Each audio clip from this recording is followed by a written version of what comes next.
On the night of October 14th, Julian Thorne was the envy of New York City.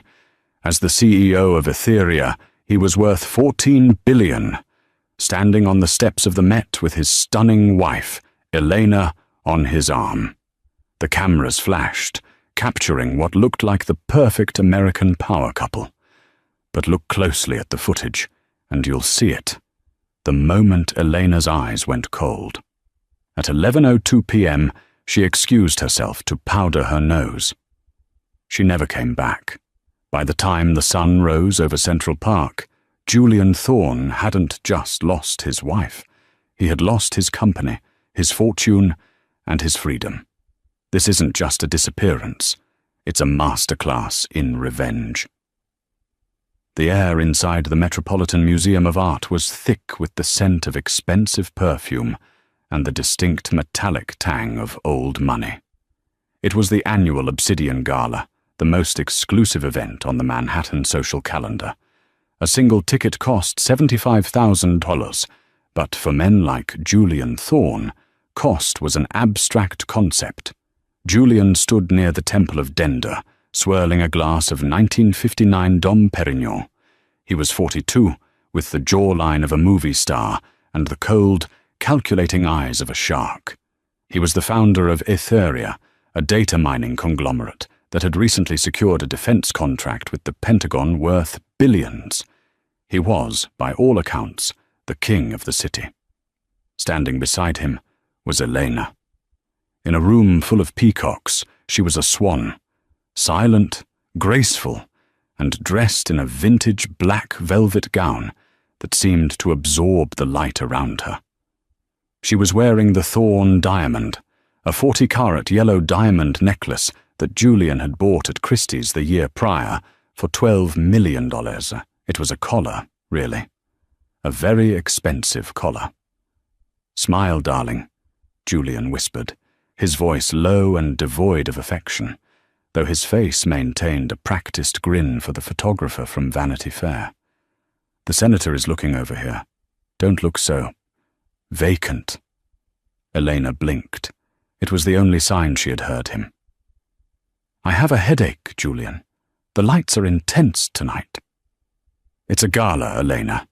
The lights are the point," he snapped quietly, gripping her elbow just tight enough to be uncomfortable, but loose enough to leave no bruise.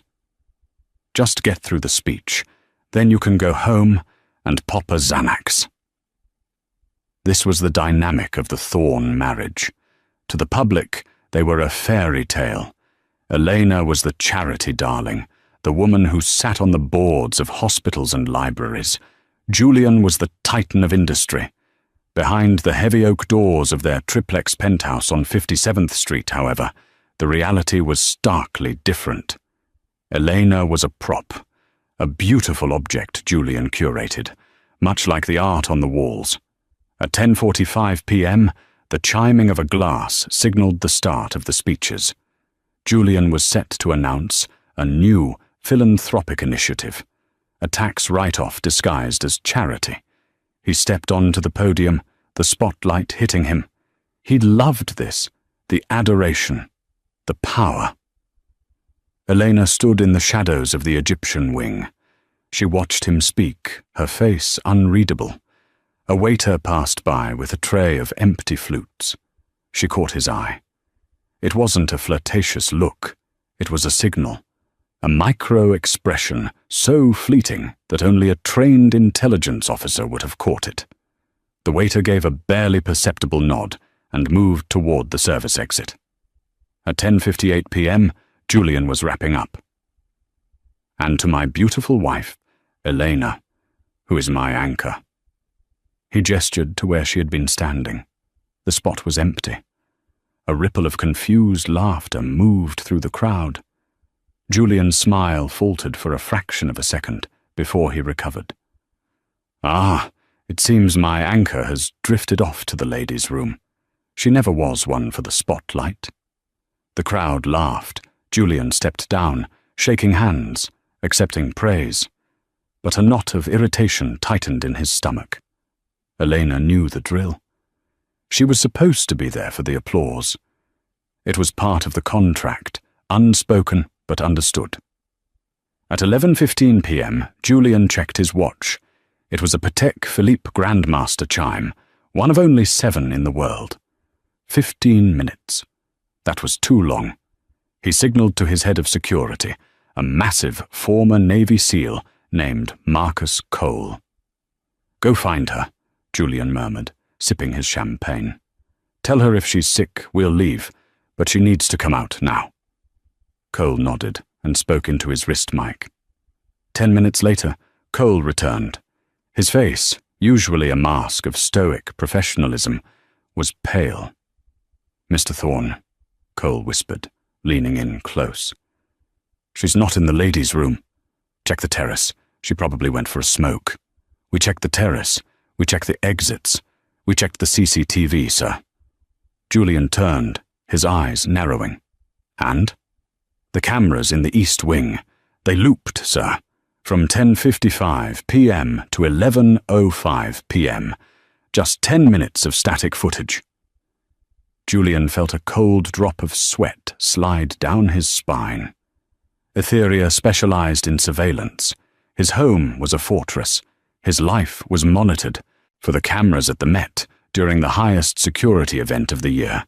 To loop? That wasn't a glitch. That was a professional job.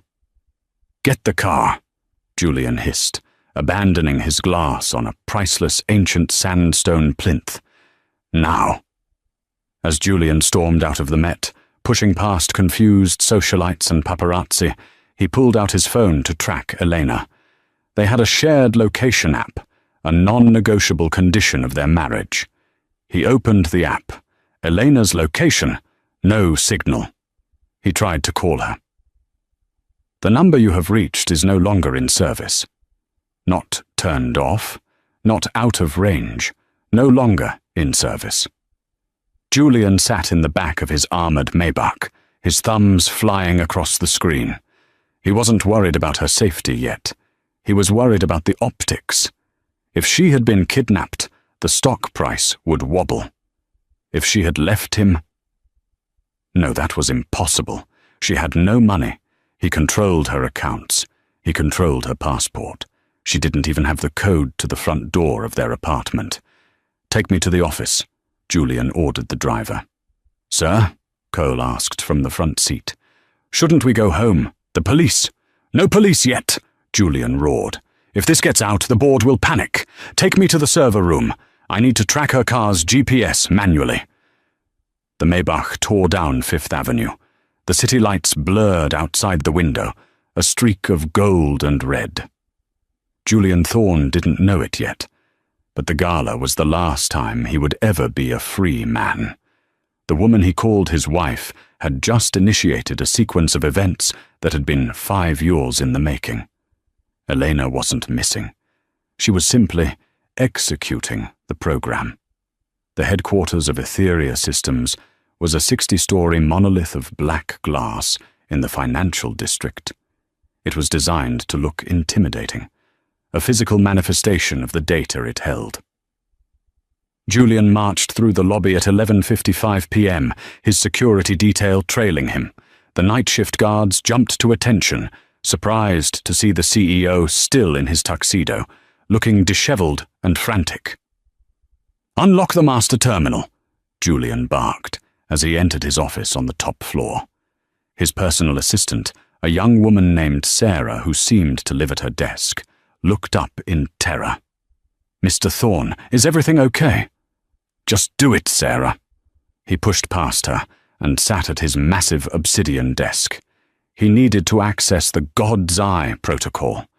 It was a piece of software Etheria had developed for government use.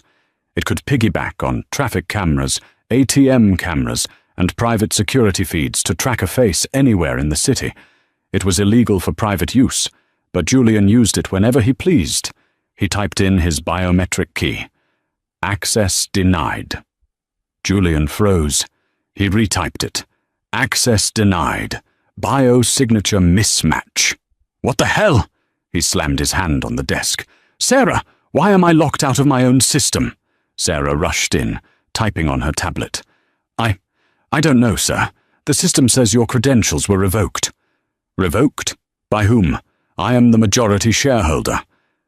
By the administrator, Sarah stammered, looking at the logs. I am the administrator, Julian screamed. Not anymore, a voice said from the doorway. Julian spun around.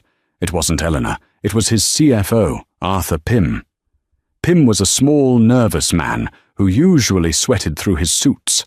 Tonight, however, he looked strangely calm. He was holding a file folder. Arthur, fix this, Julian commanded. Someone hacked the system. I need to find Eleanor. Eleanor isn't lost, Julian, Arthur said softly.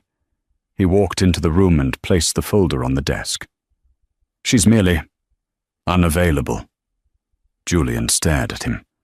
The silence in the room was heavy, suffocating. What did you just say? She came to see me, Julian, 3 months ago. Julian laughed, a harsh, incredulous sound. Elena? Elena can barely balance a checkbook. What did she come to see you for? Charity donations? No, Arthur corrected. She came to discuss the shell companies, the ones in the Caymans, the ones you use to launder the bribes from the defense contractors.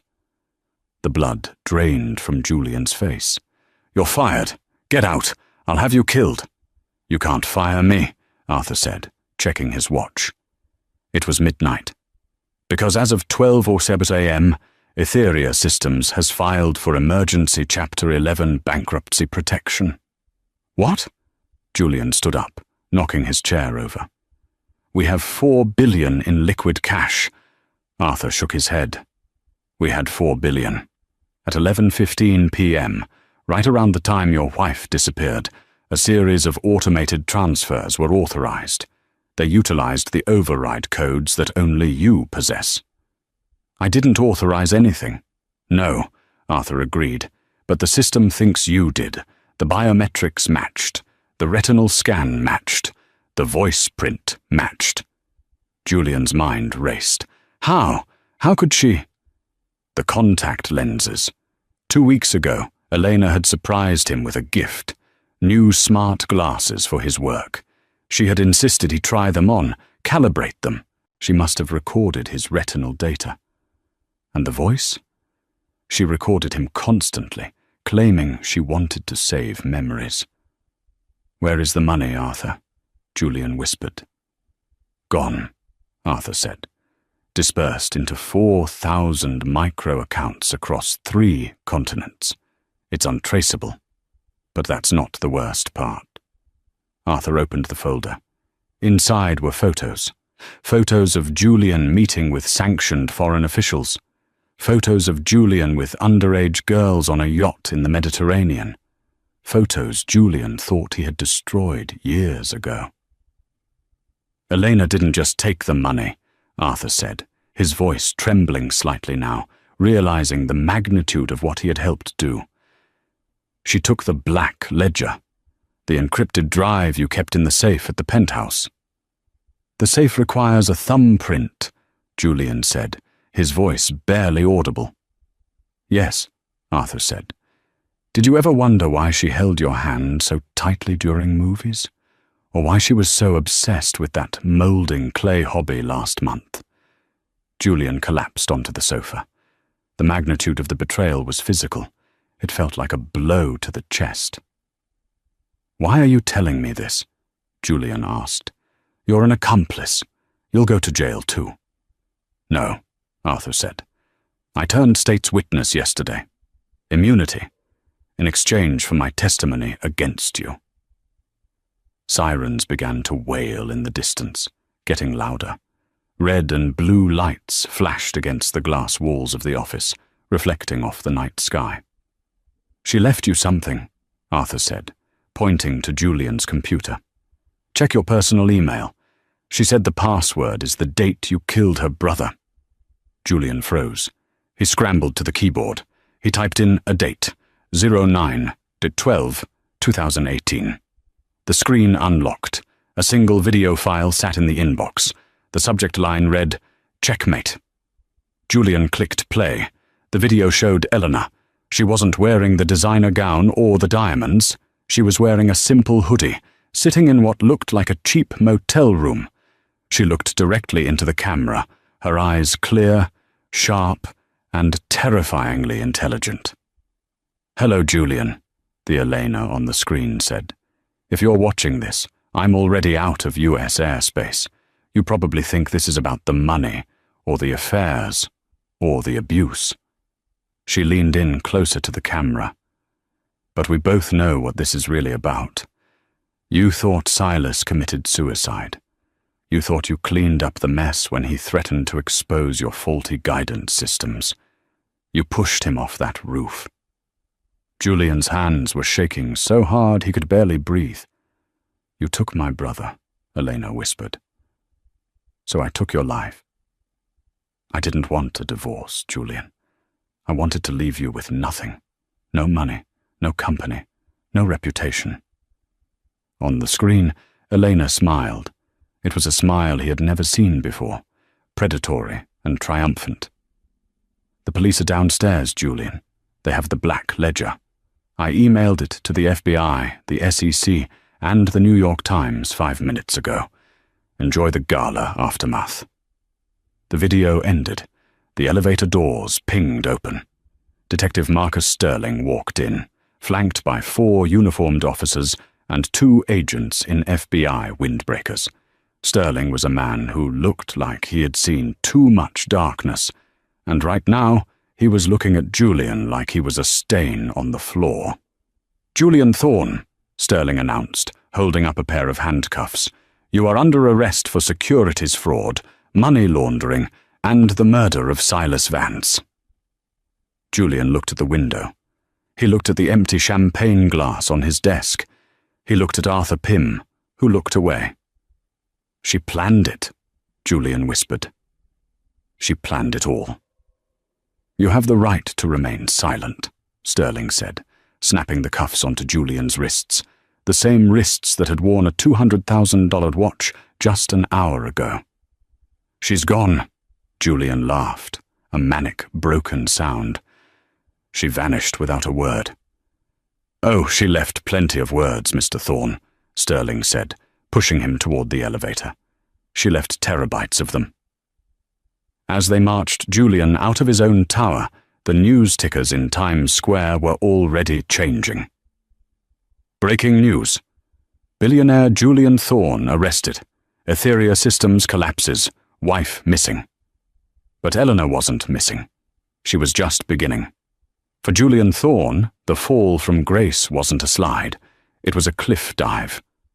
48 hours after the Obsidian Gala, the man who had dined with presidents was sitting in an interrogation room at the 19th Precinct in Manhattan. The room smelled of stale coffee and industrial cleaner, a stark contrast to the amber and sandalwood scent of his penthouse. He was still wearing his tuxedo trousers, though the jacket had been taken as evidence, and his custom dress shirt was wrinkled and stained with sweat. Across the metal table sat Detective Marcus Sterling and FBI Special Agent Eliza Reynolds. Reynolds was the lead on the financial crimes. Sterling was the homicide detective looking into the disappearance of Eleanor and the cold case of Silas Vance. "My lawyer," Julian croaked. His throat was dry. He hadn't slept in 2 days. "Where is Harrison?" "Harrison Ford is a great actor," Sterling quipped dryly. "Harrison Wells, your attorney. He's currently trying to explain to a judge why you shouldn't be held without bail. Given that you have, or had, access to private jets and offshore accounts, the judge isn't looking favorable." Agent Reynolds slid a tablet across the table. "We're not here to talk about your bail, Mr. Thorne. We're here to talk about the dead man's switch your wife activated." On the screen was a bank statement. It was from the Banque Privée Edmond de Rothschild in Geneva. "This is your primary holding account for Etheria's black budget, correct?" Reynolds asked. Julian remained silent. "It's empty," Reynolds continued. "But the transaction log is fascinating. The money didn't just disappear. It was donated, All of it. Julian's eyes widened. Donated. $4 billion, Reynolds said, her voice devoid of sympathy. Split between 300 non-profits. The Silas Vance Foundation for Whistleblower Protection, the Global Fund for Victims of Corporate Negligence, orphanages in Sudan, clean water initiatives in Flint. By the time we froze the assets, the money was already being spent. It's gone, Julian. You can't claw back $4 billion from hungry children. Julian put his head in his hands. It wasn't just theft. It was humiliation. She hadn't stolen the money to get rich. She had stolen it to make him a saint against his will, using the blood money he had killed for. "Where is she?" Julian whispered. "We were hoping you could tell us," Sterling said, leaning in. "Because we searched the penthouse." The search of the Thorne residence had been a spectacle. Flashbulbs popped as CSI teams carried out boxes. But what they found inside, or rather, what they didn't find, painted a disturbing picture. "We found a hidden compartment in her vanity," Sterling said. "Do you know what was inside?" Julian looked up. He didn't know. He thought he knew everything about her. "Journals," Sterling said. 5 years of journals, handwritten. He opened an evidence bag and pulled out a leather-bound notebook. He began to read. October 14th, 2021. He hit me again today. Not on the face. He knows the gala is coming up. He hit me in the ribs. He told me if I ever tried to leave, he'd kill me like he killed my brother. I'm so scared. I have to play the part. I have to be the perfect wife. If I smile, maybe he won't hurt me tonight. "Lies!" Julian screamed, slamming his fist on the table. "I never touched her. I never hit her." "We have medical records, Julian," Reynolds said calmly. "From a private clinic in Westchester. X-rays of fractured ribs. Bruising consistent with defensive wounds. She documented everything." Julian stared at them, his mouth agape. The realization hit him like a physical blow. The headaches, the trips to the spa. She had been planting evidence. For years. She had been visiting doctors, faking injuries, or perhaps inflicting them on herself, to create a paper trail of abuse that didn't exist. "She framed me," Julian gasped. "She's a psychopath." "Or," Sterling said, "she's a victim who finally snapped. The narrative out there? In the press? You're the monster, Julian." "Justice. For Elena is trending worldwide. People are burning Etheria products in the streets." The door opened, and a uniformed officer poked his head in. "Detective, we got a hit on the passport." Julian sat up straighter. "Where?" Reynolds demanded. "Heathrow, London. She just passed through customs." Sterling stood up immediately. "Contact Scotland Yard. Have them lock down the terminal." As the detectives rushed out, leaving Julian alone in the cold, grey room, a small smile touched the corner of Julian's mouth. London. She had slipped up. London was the most surveilled city in the world. If she was there, he could find her. And when he found her, he would kill her himself. But Julian was wrong.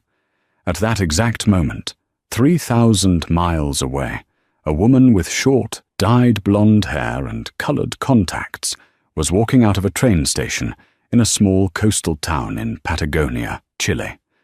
She threw a burner phone into a trash can. The passport in London? A decoy. A woman she had hired on the dark web. A lookalike paid $50,000 to fly from New York to London using Elena's old passport to draw the FBI's gaze across the Atlantic. Elena, real name Clara, took a deep breath of the crisp mountain air. She checked her watch. It was a cheap Casio. She loved it. Phase 1 was complete. Destruction. Phase 2 was beginning. Erasure. Back in New York, the media frenzy was reaching a fever pitch. The New York Post ran the headline, "Gala Gone Girl," But the real story wasn't on the front page, it was in the past. To understand how a woman disappears into thin air, you have to understand how she appeared in the first place. 5 years ago, Elena Thorne did not exist. The woman who would become her was named Clara Vance. She was 26, a doctoral student in art history at Columbia University. She wore oversized glasses, knitted her own sweaters, and lived in a studio apartment in Queens with her older brother, Silas. Silas was everything to her. Their parents had died when Clara was 10, and Silas had raised her. He was a brilliant coder, a prodigy who had been headhunted by Etheria Systems to work on their new guidance chips. Then came the night of September 12th. Clara came home to find the apartment door unlocked. Silas was gone. His laptop was gone. 3 hours later, the police knocked. They found Silas's body on the pavement below the Etheria headquarters. Ruled a suicide.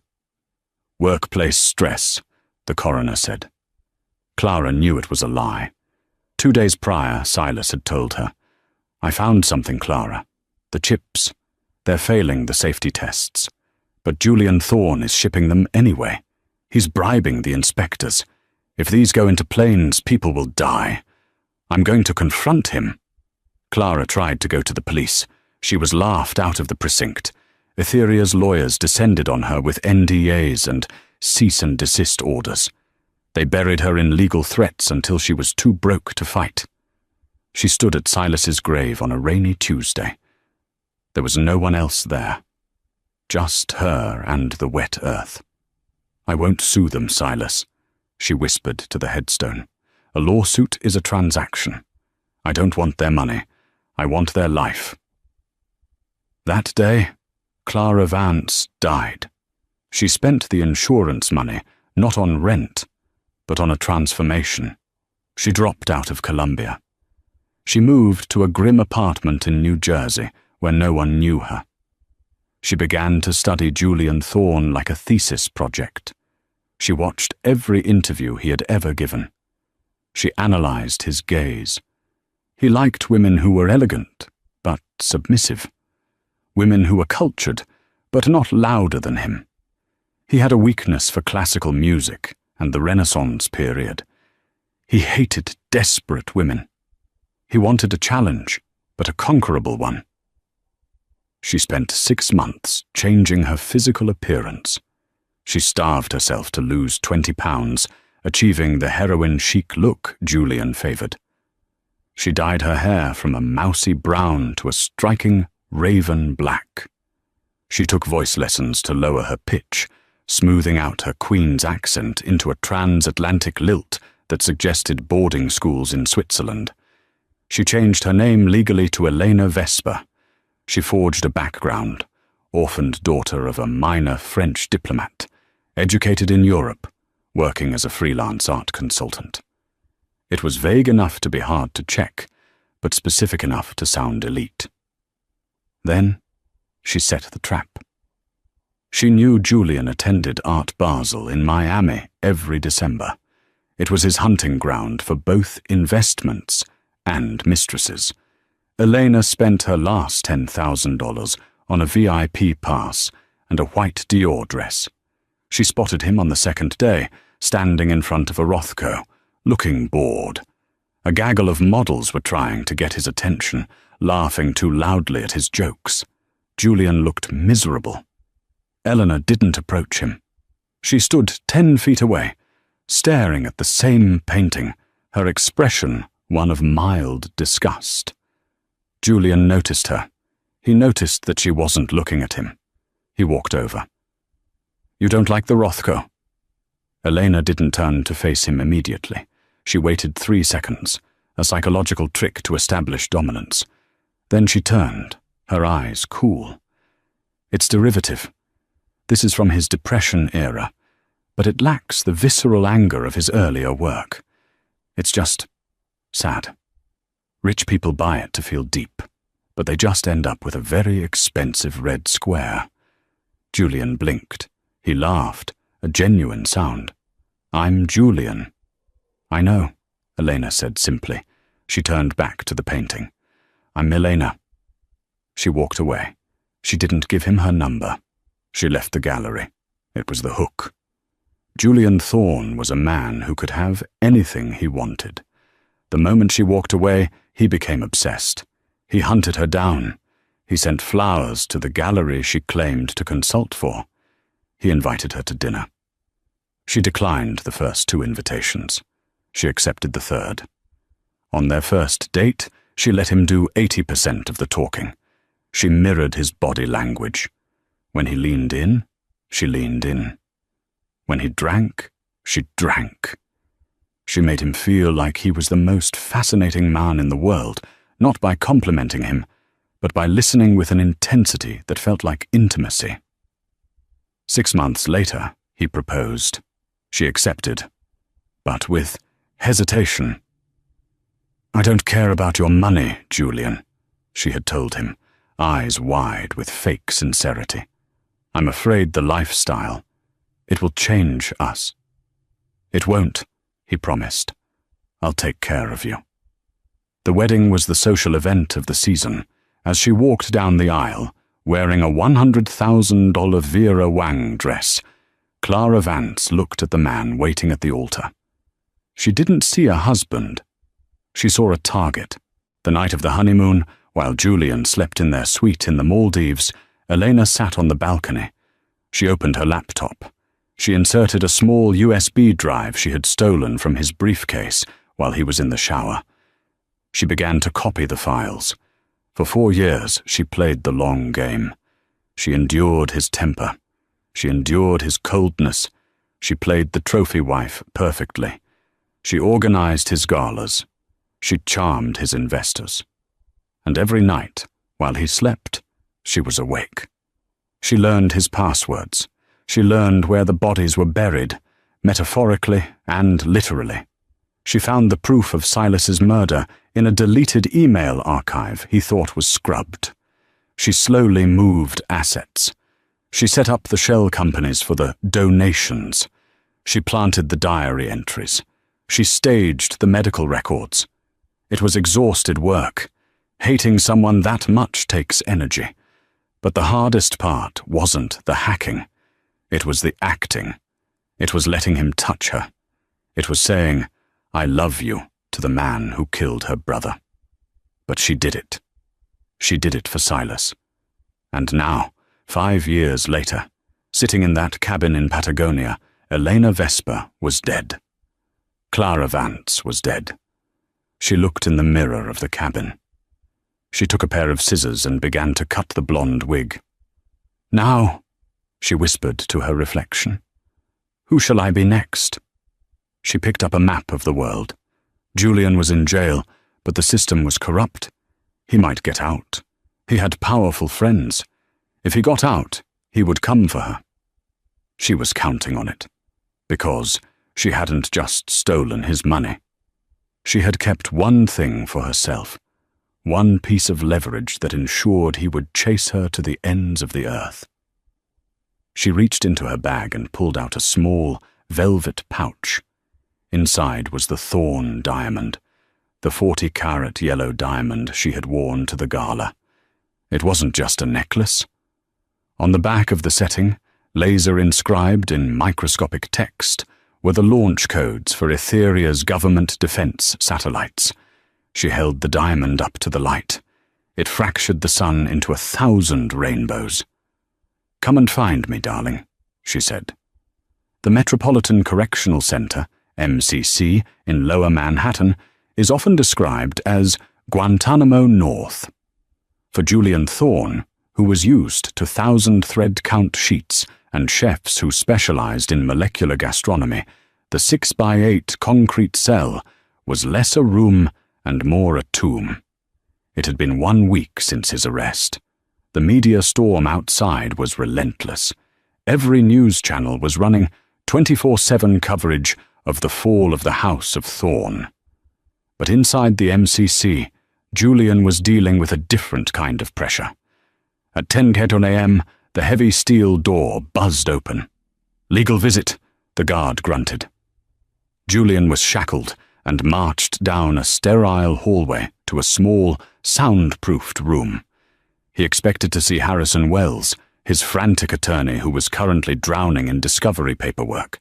Instead, sitting at the metal table was a man Julian hadn't seen in 3 years. Senator Elias Corvus did not look like he belonged in a prison. He was wearing a bespoke charcoal suit, and his silver hair was coiffed to perfection.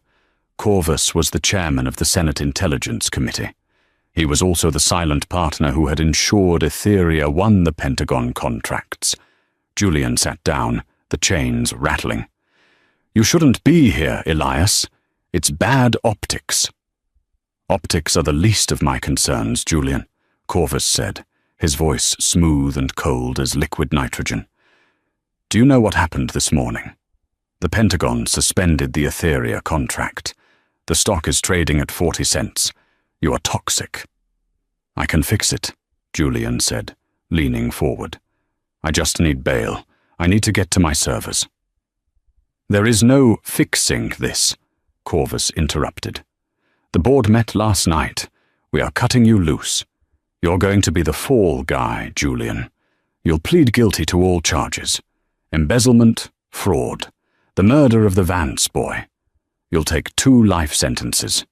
In exchange, we won't have you shanked in the shower block before trial." Julian stared at the senator. The betrayal stung, but he had expected it. These men were sharks. They ate the wounded. "You can't cut me loose," Julian said softly. "Watch me." "No, really, Elias, you can't." Julian smiled. It was a terrifying expression, devoid of humor. "Because Elena didn't just take the money. She took the Thorn diamond." Corvus sighed, checking his cuticles. "It's a necklace, Julian. We can buy you a new one." "It's not jewelry," Julian hissed. "Think back, Elias. 3 years ago.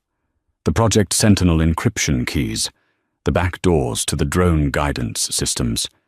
You told me to hide them somewhere unhackable, somewhere offline." Corvus froze. His eyes snapped up to meet Julian's. "I had them laser-etched onto the pavilion of the diamond," Julian whispered. "Microlithography. Invisible to the naked eye. Elena is walking around with the master keys to the U.S. automated defense grid around her neck." The color drained from the senator's face. You put top-secret clearance codes on a necklace?" "I thought it was poetic," Julian sneered. "And safe. Who steals a wife's necklace without stealing the wife? I didn't count on the wife stealing herself." Corvus stood up, pacing the small room. He looked like a man who had just realized he was standing on a landmine. If those codes got out, if Elena sold them to the Chinese, the Russians, or just leaked them to WikiLeaks, it wasn't just jail for Corvus. It was treason. It was the collapse of national security. "Does she know?" Corvus asked. "She's smart," Julian said, "but she's not a tech engineer. She took it for the money. She thinks it's just a 40-carat rock. She'll try to fence it. If she tries to sell it on the black market, she'll be spotted." "Exactly," Julian said. "But the FBI is incompetent. They want her for fraud. If they catch her, they'll book the necklace into evidence. If a lab tech looks at it under a microscope, game over, Elias. For both of us." Corvus stopped pacing. He leaned down, placing his hands on the table. The veneer of the civilized politician was gone. "What do you want, Julian?" "I want out," Julian said. "Arrange a transfer, medical furlough, house arrest. I don't care. Get me out of here and I will get the diamond back." "No," Corvus said. "You're too recognizable. You can't hunt her." "Then who?" Corvus pulled a burner phone from his pocket. He dialed a number and let it ring once before hanging up. "There is a man," Corvus said. "We used him in Benghazi. He doesn't have a name, but the file calls him Kane. He's a tracker. If she's on this planet, he will find her. And when he finds her, he retrieves the asset Corvus said, buttoning his jacket. And he ties up the loose end. No, Julian said instinctively. I want her alive. I want to look her in the eye when I take everything back. Corvus looked at Julian with pity. You still love her. That's pathetic. She destroyed you, Julian. Kane has his orders. Recover the diamond. Eliminate the threat. Corvus knocked on the door for the guard. As he left, he didn't look back. Julian sat alone in the silence. He had just signed his wife's death warrant. He told himself it was necessary. He told himself it was justice. But as he looked at his shackled hands, he couldn't stop the memory of Eleanor's laugh on their wedding day. The one day he thought she might have actually loved him. The Shark Tank had just released a great white, and it was heading for Elena. Valparaiso, Chile, is a city of chaos and color. Houses painted in neon pinks and blues cling to the steep hillsides, and the funicular elevators groan as they haul tourists up and down the slopes. It is a place where it is easy to get lost. Elena, now going by the name Sophia, sat at a corner table in a crowded cafe, sipping strong coffee. She was wearing oversized sunglasses and a scarf wrapped around her head. To the casual observer, she was just another backpacker. But under the table her leg was bouncing nervously. She had felt it for 2 days, a prickle on the back of her neck, the sensation of being watched. She had followed all her own rules. She paid in cash. She never stayed in the same hostel for more than 2 nights. She didn't use phones or internet cafes. She was a ghost. But someone was close. She glanced across the street. A man was standing by a fruit stand. He was tall, wearing a faded denim jacket and a baseball cap. He was buying an apple, but his body was angled toward her. He wasn't looking at the fruit. He was looking at her reflection in the shop window. Elena's heart hammered against her ribs. Police? No. Police came in pairs. They fidgeted. This man was perfectly still. Mercenary. Julian had found her, or rather, Julian's money had found her. She stood up, leaving a crumpled bill on the table, and walked briskly toward the Ascensor Artilleria, one of the old wooden elevators that connected the lower city to the hilltops. She needed to get to high ground. She paid the fare and squeezed into the wooden carriage.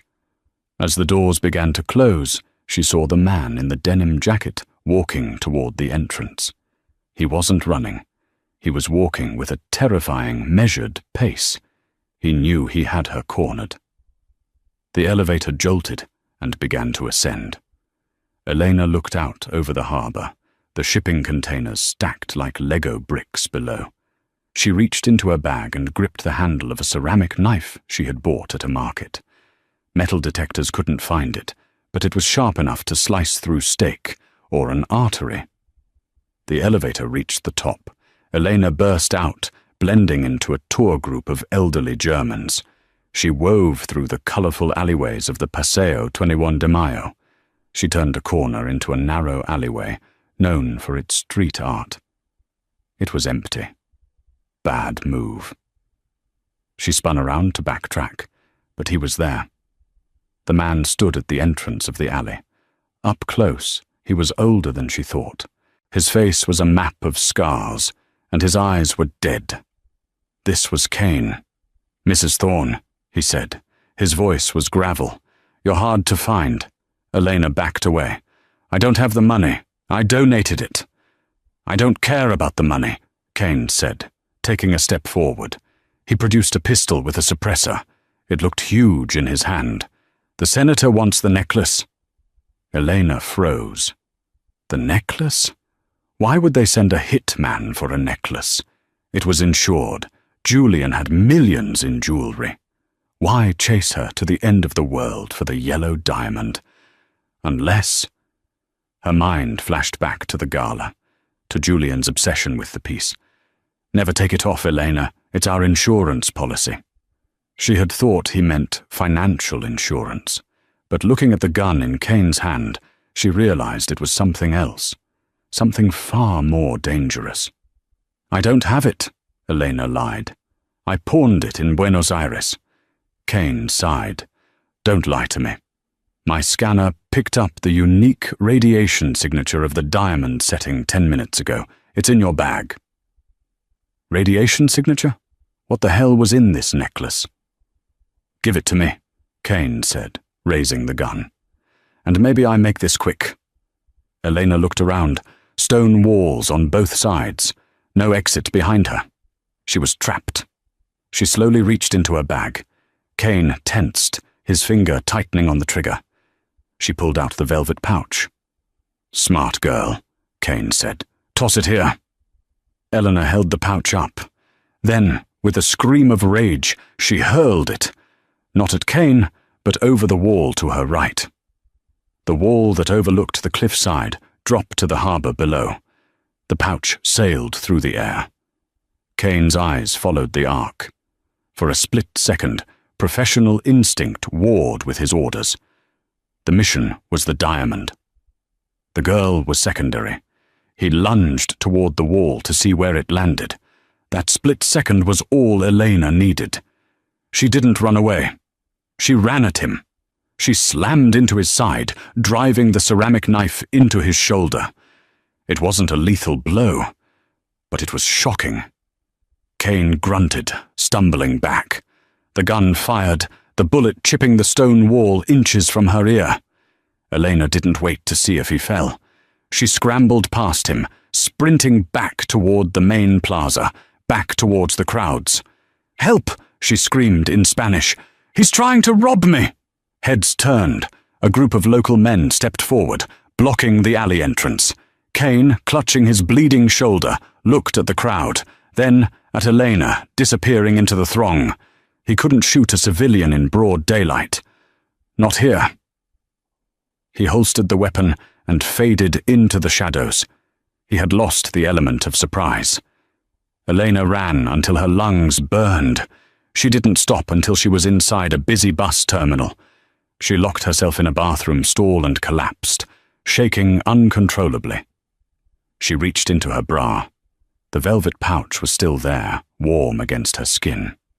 She had thrown a decoy pouch, one filled with coins she used for laundry. It was a magician's trick. Misdirection. She pulled out the Thorn diamond. It glittered in the harsh fluorescent light of the bus station bathroom. "What are you?" she whispered to the stone. She held it up to her eye, looking through the gem. There, etched faintly on the underside, barely visible through the facets, she saw tiny geometric patterns. Not scratches, data. Julian hadn't just used her as a shield. He had used her as a hard drive. She wasn't just a thief anymore. She was a whistleblower with a target on her back the size of the Pentagon. She put the necklace back. She needed a computer. She needed to know what she was carrying. And then she needed to decide, destroy it, or use it to burn Julian Thorne to the ground once and for all. She walked out of the bathroom. Sophia the backpacker was gone. Elena the Avenger was back. The Southern District Court of New York was a circus. Outside, a sea of protesters held signs reading, "Eat the rich and justice for Silas." Inside, the air conditioning was humming, trying to cool the feverish anticipation of the press, the jury, and the man sitting at the defendant's table. It had been 3 months since the arrest.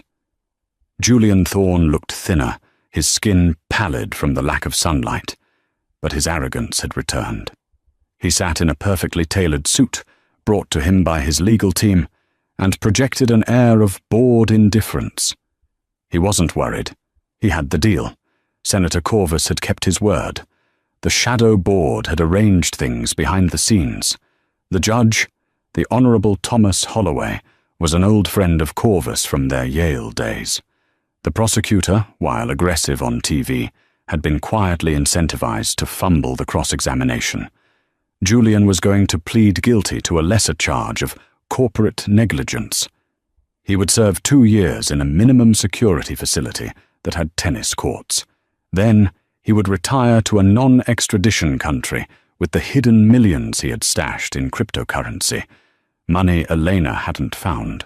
He looked at the gallery.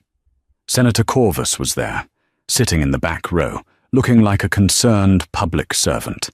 He gave Julian a barely perceptible nod. The fix is in, Julian thought. I win.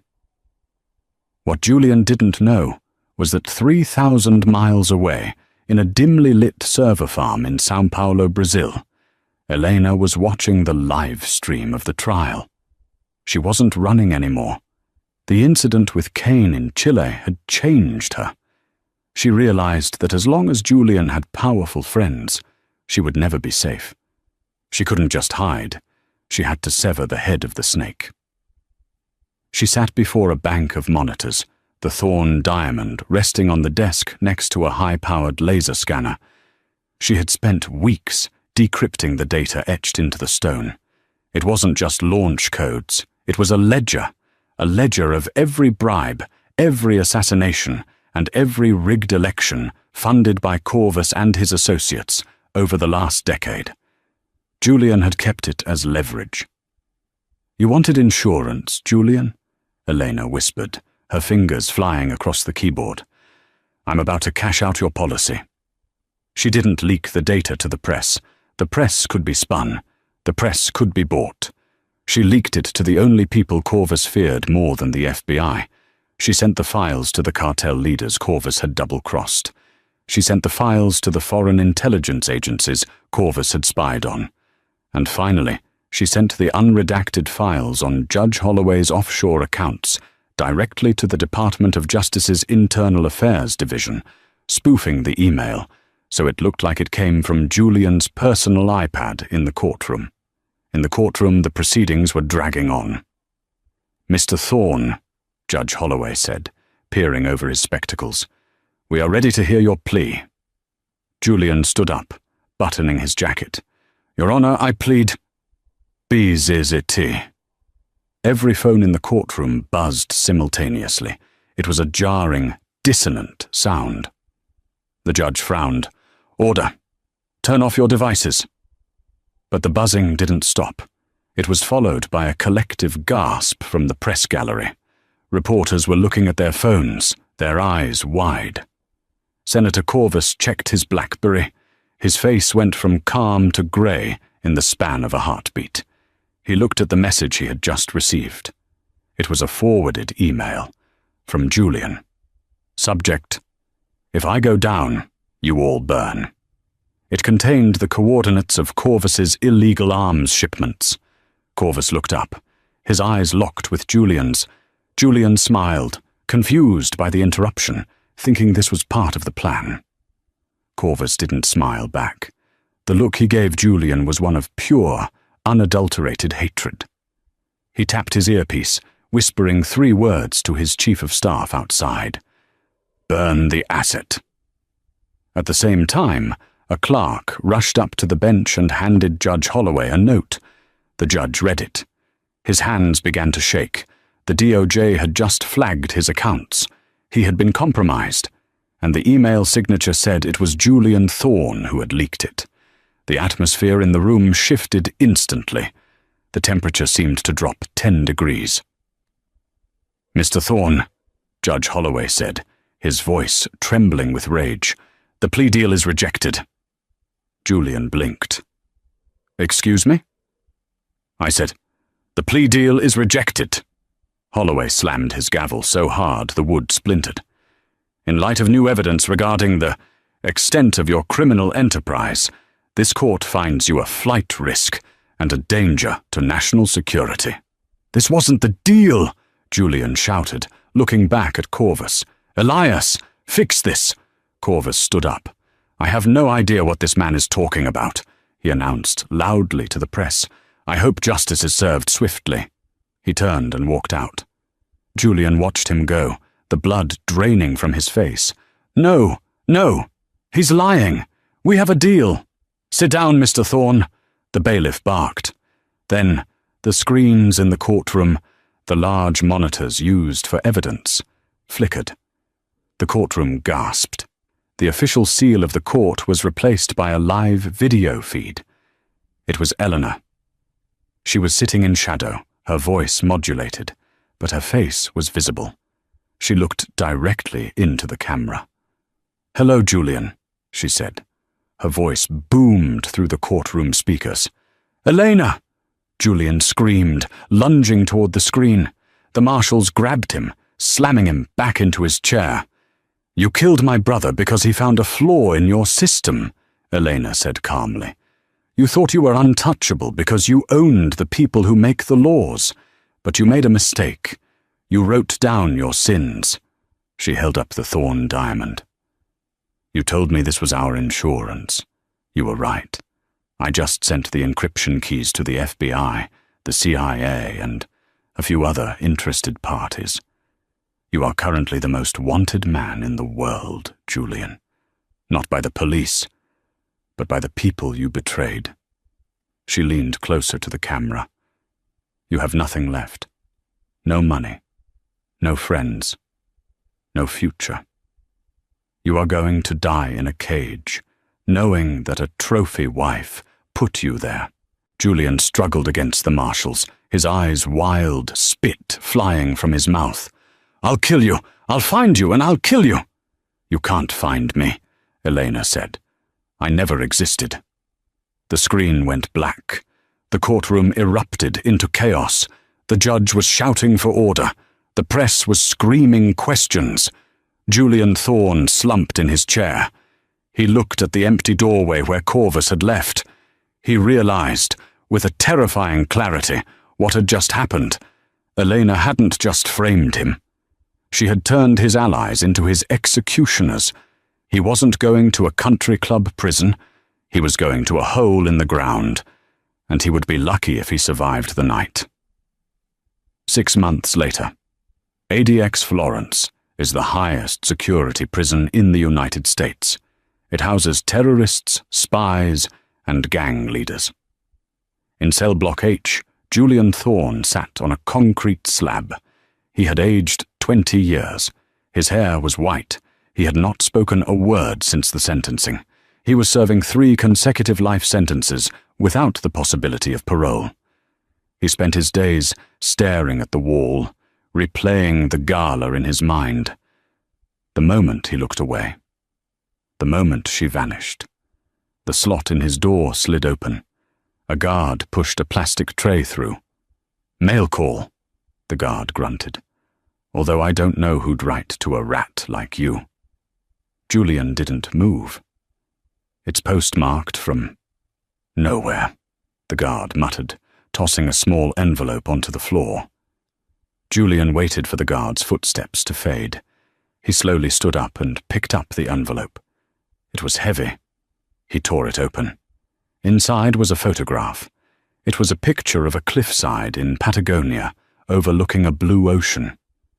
It was beautiful. Taped to the back of the photo was a small, glittering object. Julian peeled it off. It was a piece of glass, a cheap, cubic zirconia fragment. Written on the back of the photo, in elegant, cursive handwriting, were 3 words. It was fake. Julian stared at the words. The diamond she had thrown into the ocean? The diamond she had shown on the screen? She had switched the real diamond with a fake one years ago. The data she leaked.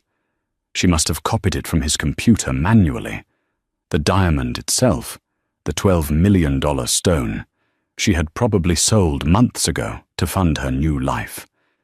He had chased a piece of glass. He had destroyed his life for a decoy. Julian Thorn started to laugh. It was a dry, rasping sound that echoed off the concrete walls. He laughed until his ribs ached. He laughed until he was crying. He curled up on the floor, clutching the piece of cheap glass, laughing into the dark. Somewhere in the world, a woman with a new name and a new face walked into a sunlit art gallery. She wore no jewelry. She needed none. She was free. And that is how the perfect couple of New York City ended in ruins. Julian Thorne, the man who thought he could control everything, learned the hard way that the most dangerous thing in the world is a woman who has nothing left to lose. Elena didn't just escape a toxic marriage, she dismantled an empire brick by brick, proving that true power isn't about money or status, it's about patience. This story forces us to ask, how well do we really know the people sleeping next to us? Was Eleanor a villain for what she did, or was she the ultimate hero of her own story? If you enjoyed this roller coaster of revenge, betrayal, and justice, please smash that like button. It really helps the channel grow. Don't forget to subscribe and hit the notification bell so you never miss a story. Comment below. Would you have thrown the diamond away or kept the money? Let's discuss in the comments.